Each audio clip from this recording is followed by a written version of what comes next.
Yeah, guys, I just got out of the Devil's Third hole. Looked like about a 10-inch diameter. Felt like I was being birthed again. Is this what reincarnation feels like? My arm is hurting. Might need to amputate it. Jimmy's back there. I don't know whatever happened to him. Make sure to smash the like button. Have you ever wanted to crawl into a tiny hole? Or a damp cavern with nothing but your hands? Get your mind out of the gutter. I'm talking about the thrilling hobby of cave diving. Oh my god. I feel like I might get stuck.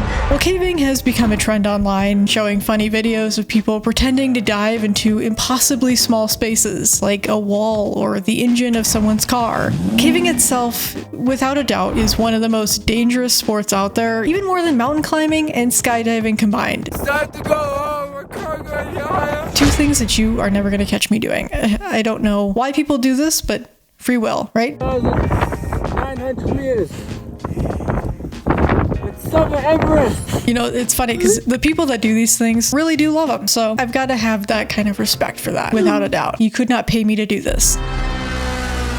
Caving, or otherwise known as spelunking, is where people explore their way through caverns and underground cave systems, crawling, climbing, and squeezing their way through extremely tight spaces. We're talking tight, okay? This is pause. The passage is both rugged and very tight for me.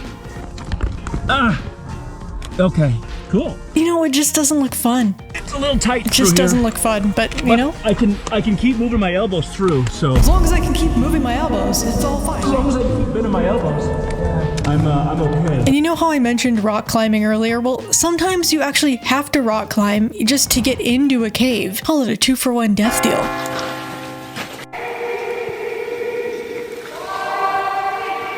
And if that didn't stop you from going caving, well, maybe this will. Caves have a shocking amount of water in them. Like, we're talking rivers, flooded tunnels. You really don't know how much water is going to be at the bottom of them. You really don't. Sometimes it's so deep that it's hard to turn around. After searching for over an hour, Ed notices a shimmer on the water's surface, indicating an air pocket.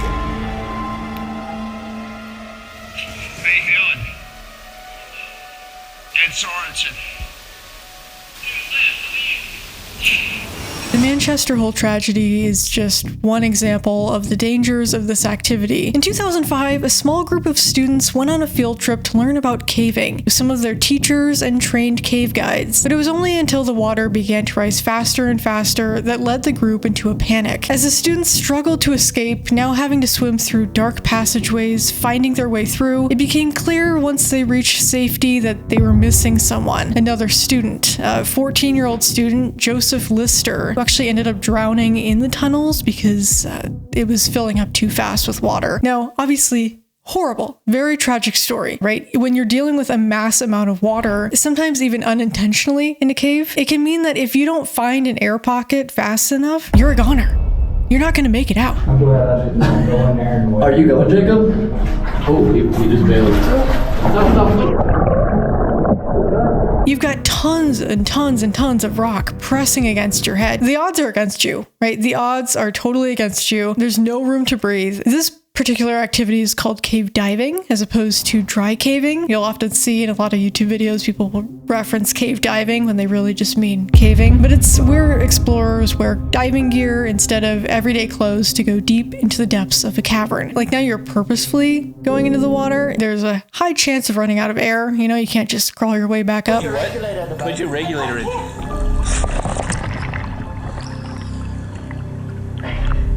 I can't keep my dressing inflated enough. Okay. You're fine. Just breathe off the rig, Tina. I gotta get some. Put the regulator in your mouth. Wow, I don't know what's going on. I gotta get some gear off.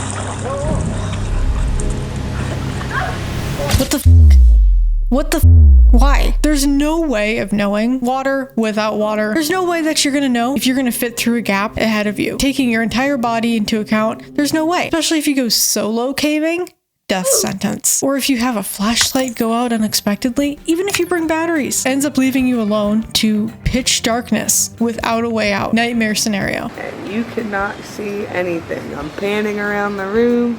bring an extra battery. The problem is that most caves go so deep that no one knows how far that they stretch or what obstacles like rocks and debris might be in the way. Like the sign from Florida's Eagle Nest sinkhole. You need training to dive. You need cave training and cave equipment to cave dive. It can happen to you. Do not go beyond this point. Then I run into this sign right here, so I take a little selfie next to it.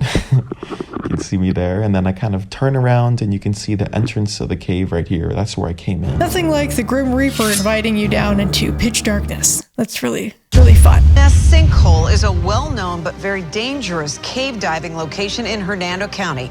2 divers who traveled here died there over the weekend. Even so, right, if an actual wooden sign was the only thing stopping you from going forward and thinking, hey, you know, maybe I shouldn't do this, don't.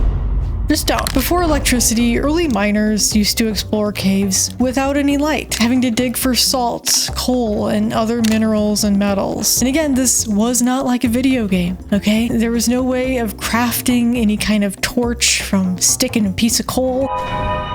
But it's funny because this actually reminds me of a time when I was younger, and the tour guide had us all sit down on benches and didn't really warn us, right? We just were sitting there like, okay, we're taking a break, whatever. And he turned off all of the lights. 1, 2. Don't scream. 3. Whoa. That was pitch black. We're talking nothing. I could not even see the hand in front of my face. It was horrific. People were screaming, crying. I'm sure maybe it was just in my head. Who knows? I was probably hearing things because it was so dark. Like what I'm telling you, dark. It was dark, okay? Believe me. See where I'm from? Midwest, South Dakota. We've got a lot of caves and tourist traps around here. Growing up, I went to them a lot. Fun times, right? Yeah. But all of this aside, it makes you really wonder what's at the end of a cave. What are these divers and explorers really looking for? Is it a portal to another dimension? Or is it just rock? Because very likely, it is just rock, you know? I have been caving for well over 30 years. And I do it because I really like overcoming the challenges that every trip presents me with. And in turn, this brings me an enormous sense of fulfillment. But I also do it for the rewards.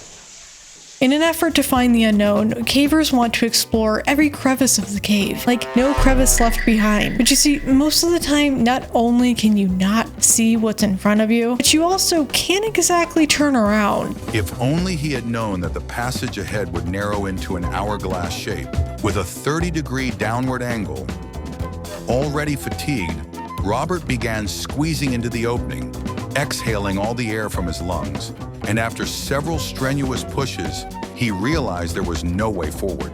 The maps to caves, I don't know if you've ever seen like cave system drawings. It looks crazy. Like it's insane. I don't know how anyone would let alone map that, but follow it and know where they're going. I'm going to show you a map of the cave system in America. This is terrifying. And then I'm going to show you a map of people gone missing. And they coordinate perfectly. The top map shows mysterious cases of people vanishing without a trace, and the bottom map shows America's largest cave systems. It's exact. One teeny tiny mistake, one wrong turn, you're done. Like I cannot physically understand that. And this is what happened with the Nutty Putty Cave incident. John Jones was a 26-year-old medical student and father exploring the Nutty Putty Cave system in Utah with his family. Eventually, he got stuck in a tight, unmarked passage that he confused for another route. Head first, unable to back out. The angle made it nearly impossible for rescuers to get through to him, and every attempt to pull him free only made things worse. Even the rope broke halfway through the rescue attempt. For nearly 27 hours, the rescue workers tried everything, but the inverted position caused John's heart to go into cardiac arrest. It was decided,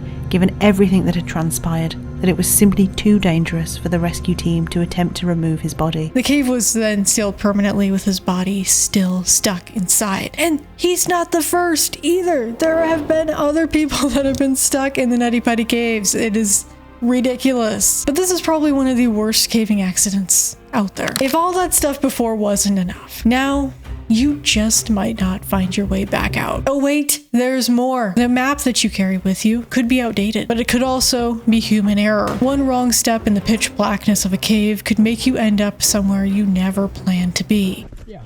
Can't push through, huh? All right, we're gonna have to turn around.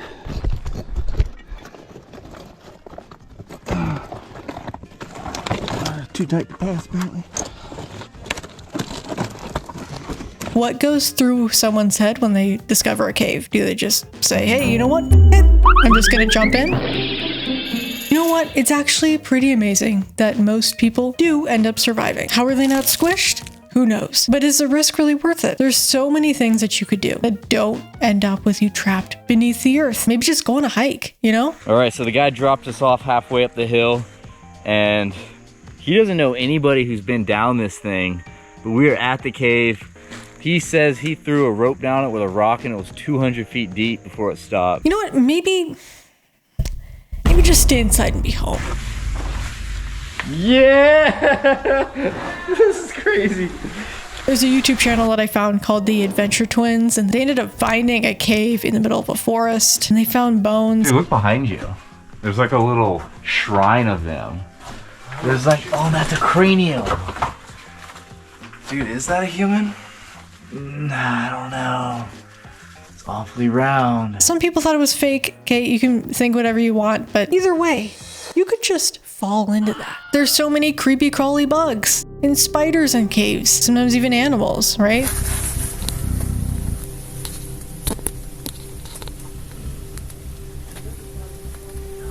Other times, you might run into another caver or a crazy person who wants to kill you in a cave. You don't know? So yeah, cave diving. Why do people do it? I get a degree of it. That insane rush that you probably feel when you go deep into a cave and make it out alive would be unreal. It'd make you want to do it again. Just maybe don't bring the whole family with, or do. People are just doing things, man. Now you're committed. Now he's committed. I'm in here in this tiny little hole, and we're gonna see if this passage goes any farther without waking up our little bat friend behind us. What can you say? Free will is a powerful thing. It really is. All right, that's all I've got for today. Comment if you've ever been cave diving. I want to hear all about it. Thank you so much for watching, and I will see you in the next one. Just remember, stay cool.